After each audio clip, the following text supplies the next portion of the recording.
Assalamualaikum warahmatullahi wabarakatuh. Kita mulakan majlis kita dengan umul kitab Al-Fatihah. A'udzubillahi minasyaitonirrajim. Bismillahirrahmanirrahim. Alhamdulillahirabbil alamin arrahmanir rahim. Maliki yaumiddin. Iyyaka na'budu wa iyyaka nasta'in. Ihdinas siratal mustaqim. Siratal ladzina an'amta 'alaihim ghairil maghdubi 'alaihim waladdallin. Amin. A'udzu billahi minasyaitonir rajim. Bismillahirrahmanirrahim.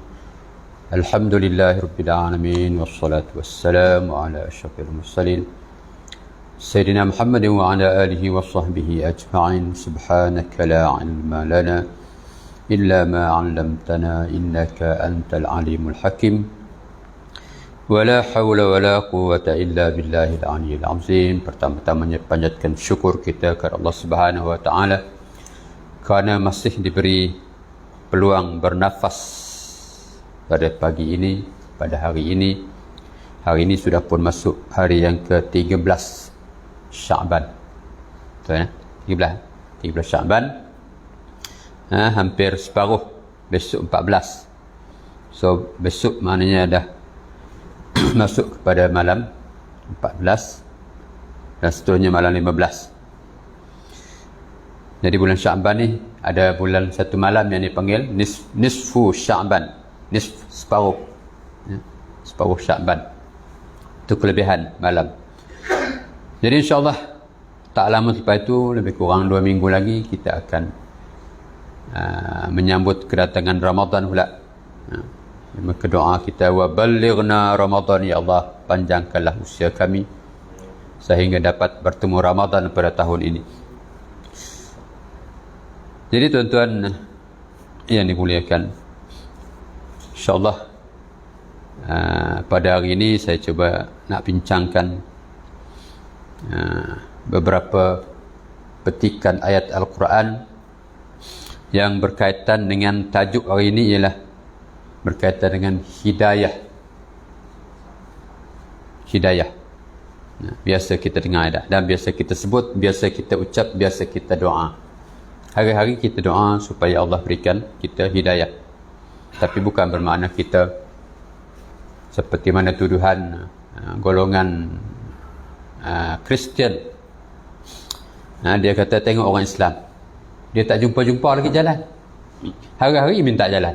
Ihdinas siratal mustaqim, tunjukkanlah kami jalan yang lurus. Depa tak jumpa lagi jalan lurus. Itulah, kita dah tahu dah ni dah. Bukan macam tu ya. Tunjukkan kami jalan yang lurus. Ihdinas siratal mustaqim artinya minta Allah bimbing kita. Jalan tu dah tahu dah. Cuma ni nak cakap tentang hidayah ni dah. Macam mana katakan hidayah itu? Kenapa ada orang dah ada hidayah tapi dia tak dibimbing ke jalan yang lurus. Yang pertama kita nak tengok firman Allah Subhanahu wa taala dalam suratul Isra. Surah Al-Isra ayat 45. Allah Taala berfirman, a'udzubillahi minasyaitonir rajim. Wa idza qara'tal Qur'an ja'alna bainaka wa bainal ladzina la yu'minuna bil akhirati hijaban mastura. Wa idza qara'tal Qur'an, apabila engkau wahai Muhammad membaca Al-Quran, ja'alna, kami jadikan di antara engkau di antara engkau, bainaka, kami jadikan di antara engkau, wa bainal ladzina la yu'minun, dengan orang-orang yang tidak beriman itu, la yu'minuna bil akhirah, yang tidak beriman dengan hari akhirat, hijaban mastura, satu hijab, satu dinding yang menutup mereka daripada melihat engkau, daripada mendengar engkau. Ayat ini Allah cerita tentang bagaimana Allah buat satu dinding, hijab, di antara orang yang beriman dengan orang di antara orang yang kafir dengan Nabi SAW. Kenapa ada hijab? Kerana dalam hati mereka ada penyakit. Penyakit apa? Perasaan ingkar. Ingkar itu dah ada dalam diri dia, dalam diri mereka. Lepas tu campur pula dengan hasad dengki. Ingkar, hasad dengki, itu punca Allah Ta'ala berikan hijab. Maka kalau kita tengok hidayah ini, ada orang mudah terima hidayah, ada orang sukar, susah nak dapat hidayah. Jadi dua keadaan manusia. Satu yang mudah. Mudah ni kenapa? Dia punya lembut hati, dia ada kecenderungan, dia ada minat, dia ingin, dia nak. Hidayah ni bukan apa kita tunggu. Yalah, kalau kita hidup pun ni tak, kita bukan biasa menunggu, kita kena cari baru jumpa tak. Pergi kedai roti canai, nak makan roti canai, tunggu kat meja. Hang tunggu apa? Tunggu roti canai. Dah order belum? Belum lagi. Bila nak sampai tak? Kena order lah, kena pergi beritahu dia nak roti canai berapa keping, baru datang.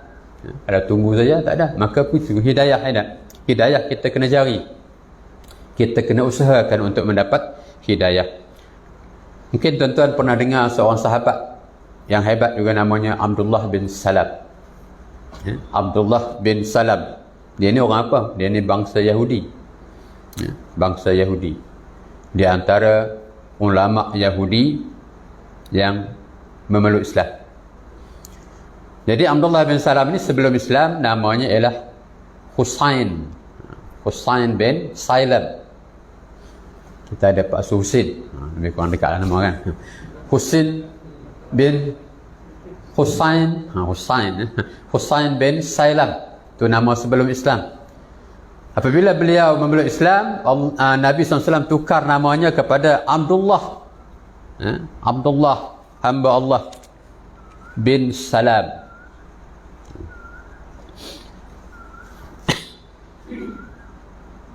Beliau seorang ulama besar di kalangan orang Yahudi. Kira di kalangan orang Yahudi ini sebut nama Abdullah bin Salam, mereka respect, hormatnya dah. Sebab ni orang yang alim dalam agama Yahudi. Dia hafaz kitab Taurat. Dan bukan hafaz sahaja, beliau mengamalkan ajaran dalam kitab Taurat. Dalam kitab Taurat disebutkan dengan jelas, seperti mana Allah Ta'ala rakamkan dalam Al-Quran ni tak, bahawa akan lahir, akan datang seorang Rasul di kalangan manusia, yang selepas Nabi Isa AS, selepas kamu, yang namanya Muhammad, ataupun Al-Quran menyebut ismuhu Ahmad, namanya Ahmad. Maka dalam kitab Taurat itu dinyatakan dengan jelas. Allah Ta'ala merakamkan dalam surah As-Saff ayat 6, wa iz qala Isa ibn Maryam ya Bani Israel. Ingatlah ketika Isa AS, Isa bin Maryam menyebut, memberitahu kepada kaumnya, ya Bani Israel, wahai kaum Bani Israel, inni Rasulullah ilaikum, aku ni adalah Rasul Allah yang diutuskan kepada kamu, musaddiqan lima bayna yadayya min at-Taurat, yang aku tugasnya di antaranya adalah membenarkan kitab yang diturunkan sebelum aku, iaitu kitab Taurat. Wa mubasysyiran bi rasulin, dan memberi khabar gembira dengan kedatangan seorang rasul, bi rasulin ya'ti min ba'di, yang akan datang selepas aku, ismuhu Ahmad, yang namanya Ahmad ataupun Muhammad. Maka Abdullah bin Salam dia kira, dia dah tahu dah maklumat ni dah. Bukan saja dia yang tahu, orang-orang Yahudi semua tahu. Orang Yahudi semua tahu tentang bakal lahir seorang Rasul di kalangan manusia, yang bukan saja namanya diketahui, bahkan sifat-sifatnya pun diceritakan dalam kitab Taurat, dalam kitab Injil. Maka Abdullah bin Salam ternanti-nantilah kan. Sehingga bila tersebar berita di Mekah bahawa telah muncul seorang lelaki yang namanya Muhammad, yang telah mendakwa sebagai Rasul Allah. Bila dia dengar berita ni tak, maka dia pun rasa sesuatu yang memang dia tunggu-tunggu. Ini yang aku nak tunggu ni tak. Maka setiap hari dia cari maklumat. Dulu maklumat susah lah sikit dah. Hari ni lah maklumat mudah tersebar. Kita ada WhatsApp, siap dengan ni dia gambar dia dah. Ni maksud tak ada apa lagi. Cuma dengar cerita-cerita daripada orang.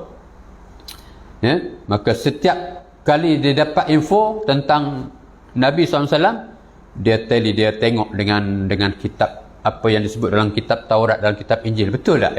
Ada tak sifat itu pada orang yang mendakwa Nabi ni? Sehinggalah apabila sampai peristiwa hijrah, Nabi berhijrah dari Mekah ke Madinah. Abdullah bin Salam tinggal di Madinah, kota Yasrib. Jadi dia dengar, Muhammad sudah mau berhijrah ke Madinah, maka lebih-lebih dia semangat nak dengar, nak tahu, nak ikuti perkembangan. Sampailah ni satu hadis yang beliau sendiri cerita. Dia kata bila sampai Nabi SAW sampai di kota Madinah, maka orang ramai teruja, excited nak tunggu ni Rasulullah nak sampai ke kota Madinah. Masing-masing bila dengar berita itu, ada pula seruan kata, Muhammad Rasulullah telah sampai. Dilaungkan seruan demikian, maka berduyun-duyunlah orang ramai pergi ke tunggu di pintu kota, di pintu kota Madinah. Ramai-ramai tunggu di pintu kota. Termasuklah juga aku. Aku pun tunggu samalah. Pasal aku nak tengok ni. Nak tengok dengan mata kepala sendiri yang orang mendakwa Nabi ni sungguh ke dia. Sebab beliau mesti dia alim, dia tahu tentang sifat-sifat Rasulullah. Maka dia tengok muka pun dah kenal dah. Sama ada dia benar Rasulullah ataupun seorang yang pendusta, seorang yang pembohong. Nah, kita lah kan boleh kenal lah kita. Kalau kita ada lesen ke tak ada lesen, lesen mati dah. Kita buat confidentnya, kenal juga ada, dia tanya kita selama ni dah 40 tahun, lesen okey, tak pernah tanya apa. Hari tu mati, tahu tak? Itu boleh tidak, dia punya kelebihan. Ni Abdullah bin Salam dia boleh tahu, dia boleh tengok tengok rupa pun tengok muka pun okeylah nak tengok betul tak dia ni seorang Rasulullah. Maka bila sampai Nabi SAW, dia tengok aja wajah Nabi SAW dia kata sah.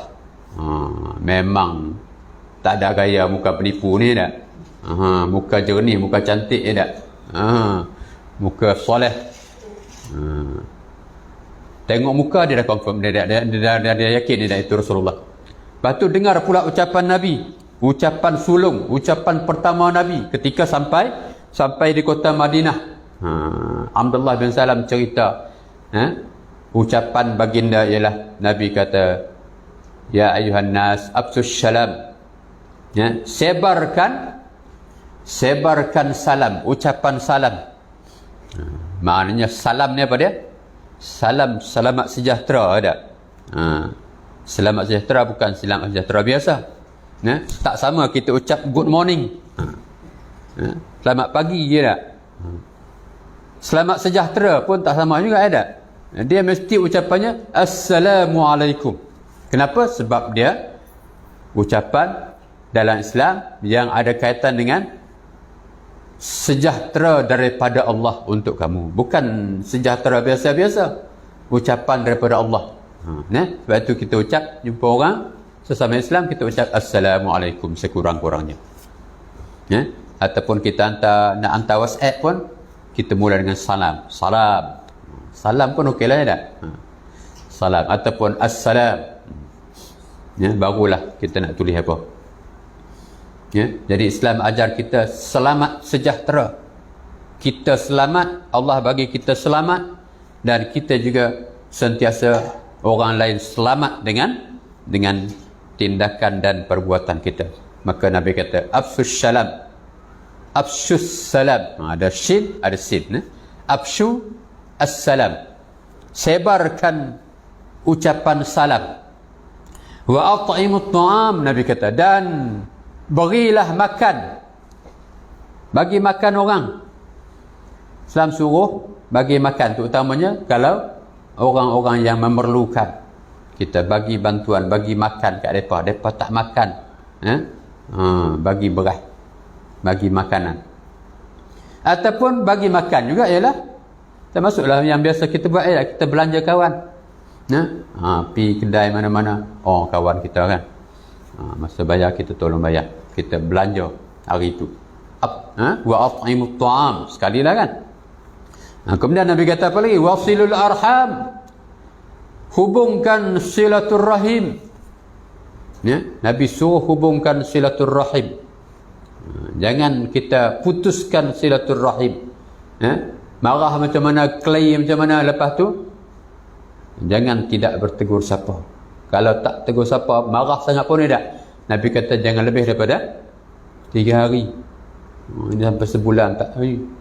Aku bagi salam pun dia tak jawab. Tu dia kan punya marah. Dah lah ya dah. Jangan simpan di hati. Jadi hubungkan silaturrahim. Wa sallu bil laili. Wan nasu niyamun. Dan bangun malam. Semayang malam ketika manusia sedang tidur. Manusia tidur, kita bangun malam. Maka ada 4 benda ni ada yang Nabi pesan. Yang pertama sekali, sulung, ucapan sulung baginda ketika sampai di kota Madinah.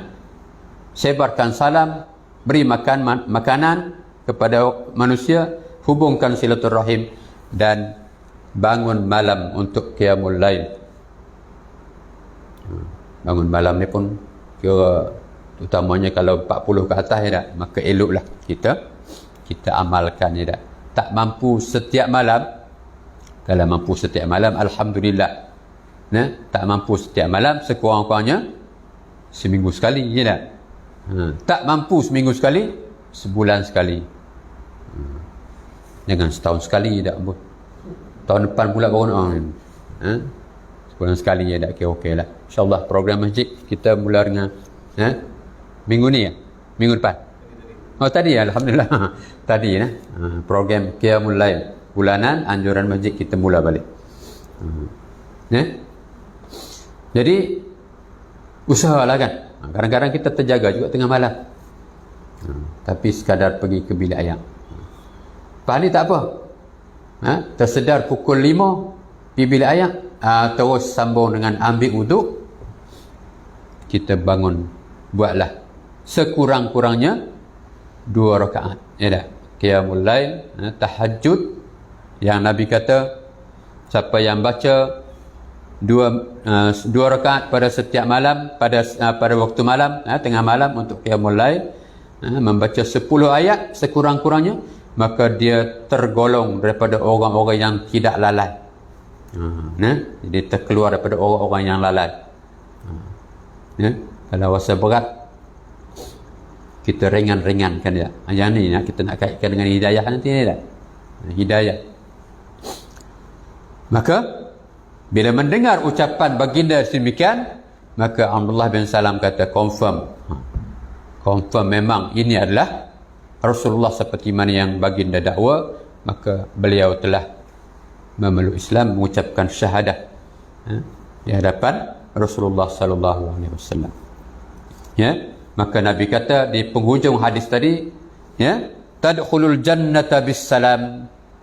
Kalau kamu buat 4 perkara ini, Nabi kata, maka engkau akan masuk ke syurga dengan selamat. Alhamdulillah. 4 perkara. Maka Islamlah Abdullah bin Salam. Dan dalam kisah lain, Abdullah bin Salam cerita lagi bagaimana perangai orang Yahudi. Kita kenal tadi Abdullah bin Salam ni orang yang alim dalam agama Yahudi. Sampai orang Yahudi, kalau tanya orang Yahudi siapa Abdullah bin Salam, kira okey kan, dia punya hebat, ulama kami ni jangan main. Dia adalah orang yang terbaik, anak kepada orang yang terbaik di kalangan kami. Puji sungguh bila sebut tanya tentang Abdullah bin Salam. Bila Abdullah bin Salam memeluk Islam, beliau pergi ke rumah Nabi SAW, diceritakan tentang bagaimana sifat perangai Yahudi. Maka Nabi SAW pergi panggil pemimpin-pemimpin Yahudi, aku nak jumpa. Maka datanglah pimpinan-pimpinan Yahudi ini jumpa dengan Nabi SAW. Maka di antara yang Nabi tanya, wahai orang Yahudi, wahai kamu sekalian, aku nak tanya hanglah, kenal tak Abdullah bin Salam? Tanya ulama kami je tak? Hei, memang dia ni seorang ulama besar kami je tak? Orang yang alim di kalangan kami, anak orang yang terbaik, dan dia juga lah orang yang terbaik. Nabi tanya ni pula, bagaimana pandangan kamu jika sekiranya Abdullah bin Salam memeluk Islam? Mereka kata, tak mungkin. Mana dia nak masuk Islam? Tiba-tiba Nabi SAW panggil Abdullah bin Salam. Abdullah bin Salam pun keluar mengucapkan asyhadu an la ilaha illallah wa asyhadu anna Muhammadar Rasulullah. Tiba-tiba orang Yahudi kata apa? Ini orang yang paling celaka pula dah, benar tak? Orang yang paling teruk sekali. Dia bukan mula kutuk pula, dah tak? Itu dia.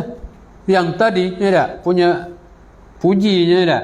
Sungguhlah kan, yang tu yang sebenarnya. Tapi bila berlaku demikian, dikutuknya pula Sayyidina Abdullah bin Salam. Tu perangai Yahudi. Sampailah ni pun tak? Jadi macam mana kita nak berbaik dengan Yahudi? Tiba-tiba hari ini ada negara Islam yang mengikat ataupun menjalin hubungan dengan Yahudi dengan negara haram. Dahlah negara haram, tak? Negara haram Israel. Begitu tak? Sampai bila pun Yahudi perangai dia macam itulah. Maka tu cerita bagaimana Abdullah bin Salam bab hidayah, Allah bagi dia hidayah dan dia akhirnya telah mengucap syahadah. Ya. Jadi begitulah Allah Taala nak cerita. Maka apa yang menghalang orang daripada mendapat hidayah? Tadi ceritanya Allah Taala cerita bahawa di antara sebab punca mereka tak dapat hidayah ialah kerana ada penyakit hati. Penyakit dengki, penyakit iri hati, penyakit sombong, penyakit yang dia tak mau kepada hidayah Allah. Sebut beragama ni kira hampa pi dululah. Tu dia kan. Jadi sambung ayat itu, Allah Taala sambung lagi dalam ayat 46. Tadi ayat 45. Wa ja'alna ala qulubihim akinnatan ay yafqahuhu wa fi adhanihim waqra. Allah Taala sebut tidak. Dan kami jadikan dalam hati mereka apa dia akinnah ni, perasaan, dengan sebab perasaan dengki, dengan sebab perasaan sombong, dengan sebab perasaan ingkar, maka ada tutupan yang berlapis-lapis. Berlapis-lapis tutupan dia sampai memang kira tak dapat jumpa punya lah, tak? Memang tak dapat dengar punya. Dan pada telinga mereka wa fi adhanihim waqra, dan pada telinga mereka pun ada penyumbat. Sumbat cakap macam mana pun dia tak mau dengar punya dah. Dia dah set dah. Kalau dia dah set tu tak payah cakap lah tak. Begitu tak. Jadi ada orang manusia yang demikian Allah Taala set, Allah Taala jadikan. Pasal apa? Pasal bukan Allah Taala itu zalim, tapi kerana manusia itu sendiri dia tak mau. Bila dia tak mau, maka Allah tutupkan hati mereka. Kalau orang yang mau, Allah bagi buka hidayah. Kadang-kadang kita di kalangan kawan-kawan kita yang bukan Islam pun, yang belum Islam, ada sahabat kita kan dalam satu NGO, semua kenal juga Firdaus Wong. Dia sebut, dia tak sebut orang bukan Islam, dia kata yang belum Islam, sahabat kita yang belum Islam. Maknanya insya-Allah kalau kita pandai pandai dakwah, insya-Allah mereka akan masuk Islam. Jadi di antara gerakan badan dakwah yang baik untuk mengajak orang bukan Islam ni ialah apa nama, saya tak ingat nama dia, MCM gitu. Firdaus Wong, dia memang banyak kali orang masuk Islam di kalangan mereka. Jadi kita tengok dalam ayat lain Allah Taala berfirman Allah Taala berfirman dalam surah Al-An'am ayat 125. Suratul An'am 125. Faman yuridillahu ayyahdiyahu, barang siapa yang Allah Taala kehendaki untuk diberikan hidayah, yashrah sadrahu lil Islam, maka dia akan rasa lapang, rasa seronok, ya, dadanya, lapang dadanya untuk menerima Islam. Dia cenderung, dia minat, dia cari Islam. Wa man yurid ayyudillahu, dan siapa yang Allah kehendaki untuk disesatkannya, yaj'al sadrahu dayiqan, Allah jadikan dadanya sempit, harajan ka'annama yas'adu bis sama, seolah-olah dia sedang naik ke langit. Allah cerita bila naik ke langit dia rasa tak boleh nak bernafas, kan? Pasal apa? Makin tinggi udara makin kurang, ya tak? Oksigen makin kurang, maka kita rasa sesak nafas. Tak payah tinggi lah, ya tak? Dulu saya pernah masa di Sabah, daki Gunung Kinabalu. Daki Gunung Kinabalu.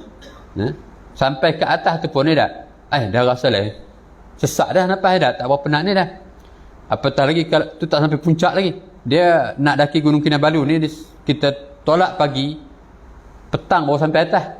Pasal dia bukan boleh berlari, kecuali yang jenis-jenis yang pekerja-pekerja petugas yang bawa, dia boleh bawa tonggas tau, berlari. Aku jalan pelan, dia potong aku tau. Tonggas belakang tu. Sampai separuh ni, hampir dengan puncak tu, dia panggil Panar Laban. Panar Laban, tidur situ dulu. Tidur semalam. Pagi besok baru kita nak mendaki. Bangun pukul 4 tu, nak pergi daki puncak. Pasal kawasan tu dah kawasan tak ada pokok dah. Dia cuma batu-batu belakang. Tu hanya pegang pada tali je dah. Tapi hari tu nak jadinya, kerana tak boleh nak kan. Saya pun tak sampai. Tak sampai ke puncak, tak boleh naik. Tak boleh naik. Jadi maknanya daki tu, daki dah, puncaknya tak sampai. Jadi tak ada kenangan dari puncak gunung tu. Jangan tak ada rezeki, orang kata, tak. Tapi kalau tuan-tuan sihat, boleh, tak? Kena berlatih, boleh daki. Konon-kononnya tu kan, sebab Gunung Kinabalu ni kawasan, kalau tinggi tu kawasan sejuk. Pakai baju tu dia, baju tebal tu. Takut sejuk. Rupanya sampai separuh jalan panas dah. Pasal kita berjalan dah. Buka baju sampai atas nanti baru pakai. Itu cerita dah. Jadi Allah Ta'ala cerita, barang siapa yang Allah Ta'ala akan daki disesatkan, maka dia rasa macam naik ke langit. Dia rasa sesak dada. Kadzalika yaj'alullahu rijsa 'alal ladzina la yu'minun. Demikianlah kami jadikan sesuatu yang jahat untuk orang-orang yang tidak beriman. Suratul An'am ayat 125. Jadi ayat ini Allah Ta'ala ceritakan tentang dua jenis manusia, kecenderungan manusia. Satu cenderung untuk mendapat hidayah. Bila cenderung ni maknanya hati dia memang lembut, cenderung kepada ketaatan, dia peruntukkan masa untuk beramal ibadah. Jadi kalau ni nak datang Ramadan ni, tak? Nak datang Ramadan, Allah bukakan hidayah ni kan. Sampai bila Ramadan je, awal Ramadan, maka orang akan berduyun-duyun pergi surau, pergi masjid. Tapi seminggu je. Minggu pertama tu penuh. Masuk minggu kedua, susut sikit, tak? Sampai lalas tinggal 2 sah je kot, tak? Contohnya lah kan. Jadi bila datang Ramadan ini, orang ada kecenderungan, tak? Cenderung untuk melakukan ketaatan. Dia buat sungguh-sungguh. Dia pergi masjid, dia rasa seronok. Ni ada orang dapat hidayah ni, ada orang yang ada hidayah. Dia pergi masjid rasa seronok, semangat, boleh buat apa-apa yang menambahkan ketaatan kepada Allah SWT. Sementara satu kumpulan lagi yang Allah cerita, dia ni jenis yang keras hati. Keras hati. Dia jenis liar punya. Dia lebih suka bergelomang dengan dosa dan maksiat. Bab ibadat dia kira tak seronok. Aku main masjidnya pasal wajibnya. Tu yang duduk jauh-jauh tidak. Duduk sampai last minute baru sampai. Orang nak tutup pagar baru sampai. Itu pun kalau dah tutup dah, dia lompat pagar. Kan? Pasal ni kena tutup pagar kan. Sampai juga dia. Tak apa lah, kata aku sampai juga. Kan? Tapi bila imam bagi salam, dia orang pertama juga balik. Ya tak? Orang pertama balik dia lah, pasal dia duduk ujung lah. Duduk belakang. Ini bukan sini lah kan. Tempat lain ni. Jadi begitu ya tak? Jadi dia asal cukup dapat buat tu kira okey kan. Orang nampak aku tu. Jadi dia jenis tak berapa seronok dengan bab ibadah ni tak.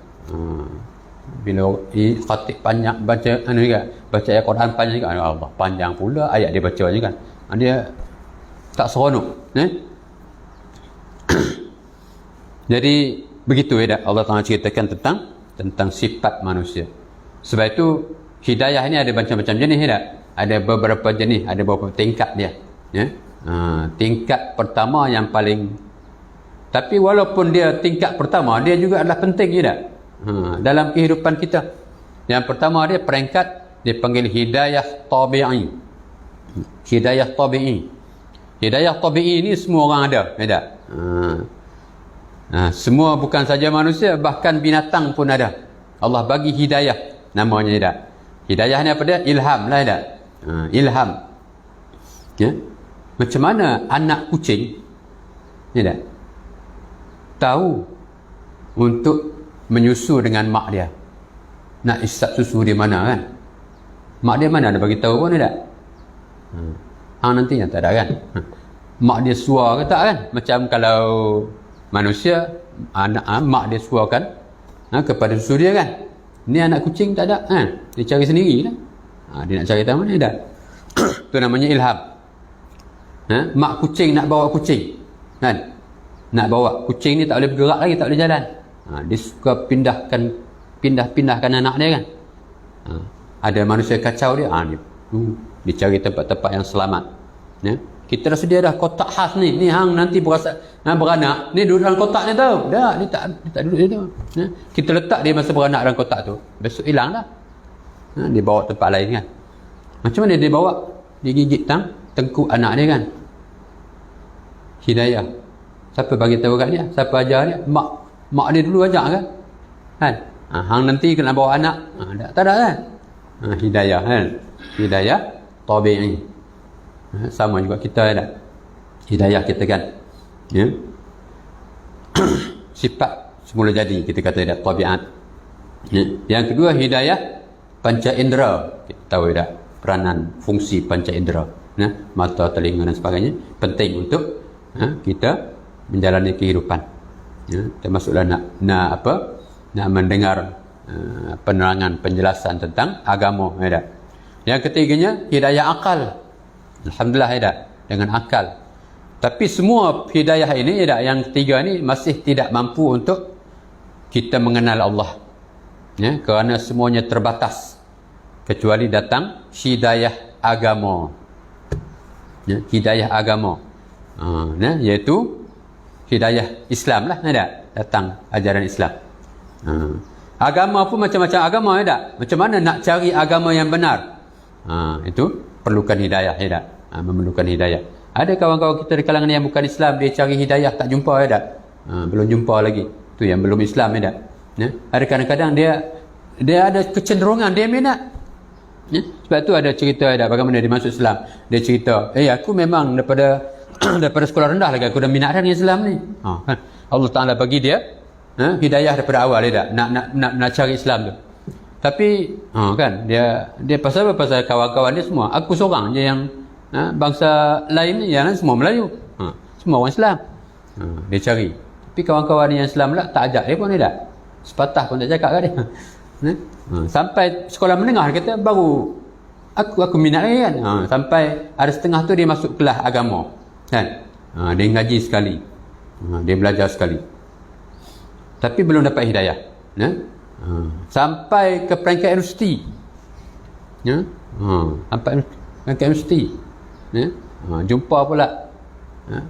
Berkenan dengan orang Melayu juga ada. Kawan rapat. Sampai akhirnya nak melangsungkan perkahwinan. Tapi orang perempuan ni kata, hang kena masuk Islam dulu baru boleh kahwin. Macam-macam cara dah dia nak ajak kepada Islam. Tak lagi. Tak jadi. Sampai akhirnya tak apalah, last kali aku nak minta supaya kawan aku pergi umrah, depa doa supaya kau dapat hidayah. Ya. Jadi dia akhirnya macam mana dia dapat hidayah? Dia kata satu ketika dia pergi, dia nak balik tu, dia dalam keadaan tak ada kenderaan. Dia jalan kaki jauh nak pergi ke stesen LRT ni. Dia penat jalan, dia kata dia singgah satu masjid. Tu dia kan punya, dia nak cari hidayah tu kan. Dia singgah di masjid, dia tak pergi tempat lain, dia singgah di masjid. Sampai di sana dia dah biasa dah dengan anak tadi, dia pun tak macam mana pergi tempat wudu, ambil wudu. Ambil wudu. Lepas tu dia naik ke atas. Dia tengok orang Islam semayang. Cuma dia tak semayang lagi lah. Last sekali dia tak jadi dia Islam lagi. Sampai satu ketika dia baru dah dia cari kaji, akhirnya dia kata Islam benar. Lantas dia akhirnya pergi semula ke masjid tadi, cari orang yang dia nak cerita kepada tak silap imam di situ. Lantas akhirnya dia telah memeluk Islam. Jadi begitu dia. Maknanya apa dia? Kehendak, keinginan, kemahuan dia untuk mencari hidayah. Sebab kita kata tadi, dia hidayah ni kena cari. Orang yang dah Islam, hidayah yang paling akhir, hidayah yang paling tinggi lah tak? Sebab orang Islam belum tentu dia selamat dah. Ya tak? Orang dah Islam tapi tak amal Islam pun, dia suka buat dosa, suka buat maksiat, tak selamat, ya tak? Dia tak akan selamat. Maka kerana itu dia perlu satu lagi hidayah, namanya hidayah at-taufiq. Yang kita selalu doa, yang kita sebut, ya tak? Wabillahi taufiq wal hidayah. Kepada Allah kita mengharapkan taufik dan hidayah. Jadi kita dah ada hidayah, orang Islam semua dah dapat hidayah. Kenapa? Sebab kita sudah pun mengucap syahadah kita sebagai seorang Islam, tapi kita tidak lagi dapat hidayah taufik. Kena cari hidayah taufik. Jadi yang ni lah yang kita nak minta kepada Allah Ta'ala, supaya Allah Ta'ala anugerahkan, kurniakan kepada kita hidayah taufik. Hari-hari kita doa, ada ihdinas siratal mustaqim, ya Allah tunjukkan kami, bimbing kami ke jalan yang lurus. Dalam duduk antara dua sujud kita doa ni dia. Di antaranya ialah Rabbil warhamni wajburni warfani wahdini, ya tak? Salah satunya kita sebut doanya wahdini, ya Allah bimbinglah aku, tunjukkan aku ke jalan yang lurus. Wa'fu anni, dan berilah aku kesihatan, ya tak? Afiatkan aku. Jadi kita perlukan bimbingan hidayah taufik. Macam mana hidayah taufik? Bila kita dapat hidayah taufik, maknanya Allah Ta'ala bimbing kita. Benda tu kadang-kadang Allah Ta'ala dah bagi, je tak? Cuma kita, pilihan kita, nak ke tak nak, mau ke tak mau, tu kita yang pilih. Sampai dah kat masjid, lalu tepi masjid, pandu kereta, dengar azan. Kan panggilan tu, panggilan solat, dengar azan. Kita pilihan kita apa dia? Nak berhenti ke tak berhenti? Tu kita pilih, ya tak? Allah dah panggil, nak berhenti tak? Kita yang memilih. Maka kita yang cari, kita yang pilih. Kecenderungan kita mana? Jadi orang yang nak hidayah, ya tak? Allah dah panggil, ya tak? Melalui Bilal, kita berhenti solat berjamaah. Kalau tidak, tak apalah, sat lagi, masjid satu lagi, kan? Masjid satu lagi, kan? Sampai masjid satu lagi, macam-macam isinya, kan? Pasal apa? Pasal tak dapat hidayah taufik tadi. Dalam kita, tapi siapa pilih? Kita lah, kan? Kita yang pilih. Kita pilih, tak apa, kita berhenti di sini, kita solat berjemaah dulu, selesai urusan Allah, alhamdulillah. Baru kita cari sambung kerja dunia pula, urusan dunia. Jadi bila kita dapat hidayah taufik ini, dia penting. Kenapa? Yang pertamanya, dia menyebabkan kita faham agama. Kita nak faham agama kan. Sebab faham dengan tahu lain ni tak? Ramai orang tahu tentang agama. Dia tahu solat itu wajib, tapi dia tak faham. Bila dia faham, maknanya dia dapat hidayah taufik. Dapat hidayah taufik, baru dia buat semayang ni tak? Baru dia solat, baru dia jaga solat. Kalau tak faham, dia tak buat. Jadi ilmu diamalkan, bukan dihafal sahaja. Ulama kata ilmu itu ibarat imam, dan amal adalah makmumnya. Ilmu imam, amal makmumnya. Yang kedua, bila dapat hidayah taufik, kita mampu untuk melaksanakan ketaatan. Orang yang dapat hidayah taufik akan dipermudahkan oleh Allah untuk melaksanakan ketaatan. Ilmu saja ada tapi tak amal, tak ada gunanya. Maka kita minta Allah beri kita kekuatan untuk mengamalkan ilmu yang kita ada. Yang ketiga, dengan hidayah taufik kita akan membenci dosa. Nak benci dosa ni bukan benda yang mudah, tak? Yang nak benci je tak? Kadang-kadang contohnya lah kan, orang lelaki ni ujiannya apa dia? Ujiannya ialah orang perempuan, wanita, tak? Antara ujian orang lelaki wanita. Sebab itu Islam suruh tutup aurat. Ada wanita dedah aurat, tak? Terdedah auratnya, dedah aurat. Orang lelaki kita seronok, tak? Seronok tengok kan? Pasal apa seronok? Sebab nafsu kata seronok. Tapi Islam kata jangan. Islam kata suruh tundukkan pandangan, tak? Maka nak tundukkan pandangan tu bukan mudah, kan? Sebab nafsu kata seronok. Orang yang dapat taufik, tak? Orang yang dapat taufik, bimbingan hidayah Allah bentuk taufik, dia akan ikut, tak? Dia akan tundukkan pandangan. Tapi orang yang dapat hidayah taufik, dia bukan sekadar menundukkan pandangan, bahkan dia benci, dia jijik dengan aurat yang terdedah. Orang yang mendedahkan aurat, begitu, tak? Jadi benda itu bukan mudah nak dapat, kecuali kita usaha sungguh-sungguh. Kemudian dengan hidayah taufik juga kita akan dapat merasai kemanisan dalam beramal. Ini pun berat juga nak dapat, tak? Manis dalam beramal.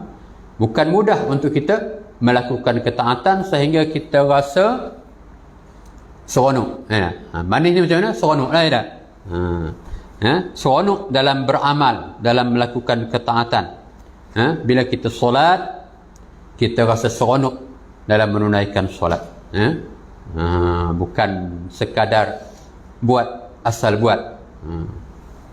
Sebab itu dia panggil mendirikan solat, dia tak panggil mengerjakan. Dia tak sekadar solat.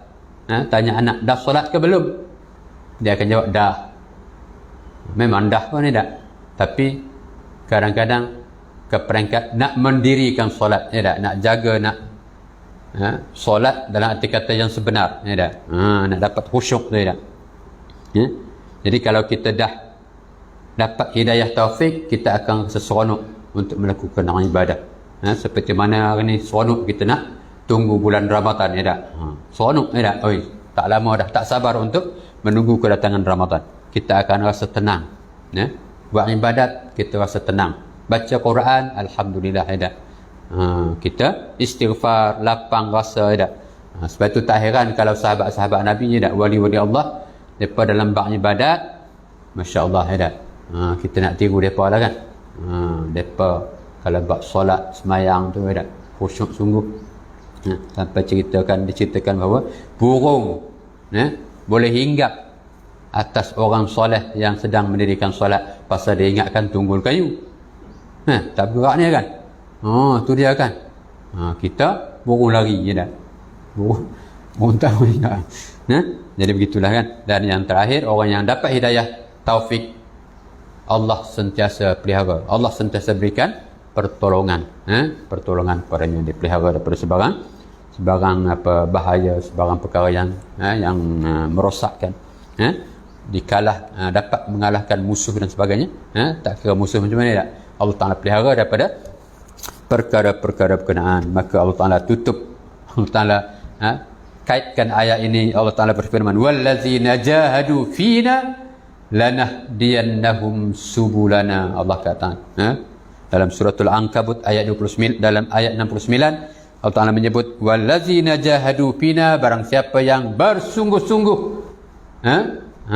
dalam mendapat untuk mengerjakan ketaatan kepada kami, nak cari jalan kami, lanahdiyannahum subulana, nescaya Allah kata kami akan tunjukkan kepadanya jalan kami.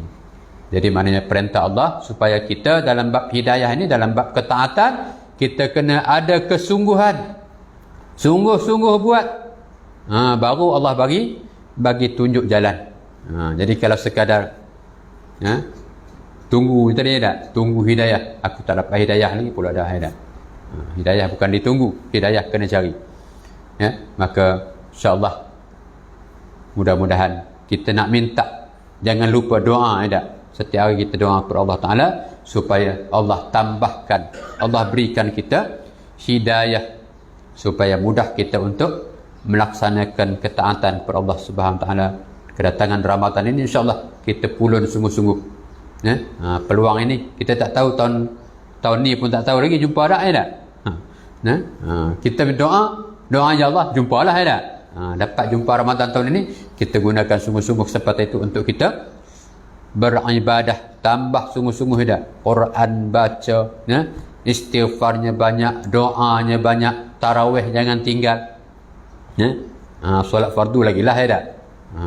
Solat fardunya Allah gandakan sehingga 70 kali je tak. Solat sunat Allah Ta'ala gandakan menyamai solat fardu. Jadi maknanya peluang Ramadan ini kita nak, kalau selama ni tak, yang Nabi pesan 10 rakaat tak, untuk solat sunat rawatib itu kita tak berapa nak jaga contohnya. Maka kali ini kita nak buat sungguh-sungguh rawatib 10 rakaat ini nak jaga sungguh-sungguh yang apa, muakkad. Mudah-mudahan 30 hari, 29 hari Allah bagi peluang kita intensif ni tak, secara selama sebulan. Mudah-mudahan Allah tambahkan hidayah ke dalam hati kita, supaya kita akan menjadi lebih baik amalan kita. Yang Allah Ta'ala kata, allazi khalaqal mauta wal hayata liyabluwakum ayyukum ahsanu amala. Aku jadikan kehidupan dan kematian dan kehidupan untuk aku nak uji kamu, nak test kamu, siapakah yang terbaik, yang paling baik amalannya. Mudah-mudahan peluang kesempatan Ramadan itu kita gunakan dengan sebaik mungkin. Wallahu a'lam. Kita sampai di sini. Kita tutup dengan doa. A'udzubillahi minasyaitonir rajim. Bismillahirrahmanirrahim. Alhamdulillahirabbil alamin wassalatu wassalamu ala asyrafil mursalin wa ala alihi washabbihi ajma'in. Allahumma iftah alaina hikmataka wanshur alaina min khazaini rahmatika ya arhamar rahimin. Allahumma arzuqna mutaba'atan nabi Muhammadin sallallahu alaihi wasallam awalan wa akhiran wa zahiran wa batinan wa qawlan wa fi'lan wa ibadatan wa amalan salihan. Wa sallallahu ala sayyidina Muhammadin wa ala alihi wa sahbihi ajma'in. Alhamdulillahi rabbil alamin. Subhanakallahumma bihamdika asyhadu an la ilaha illa anta astaghfiruka wa atubu ilaik. Bismillahirrahmanirrahim. Sekian, wassalamualaikum warahmatullahi wabarakatuh.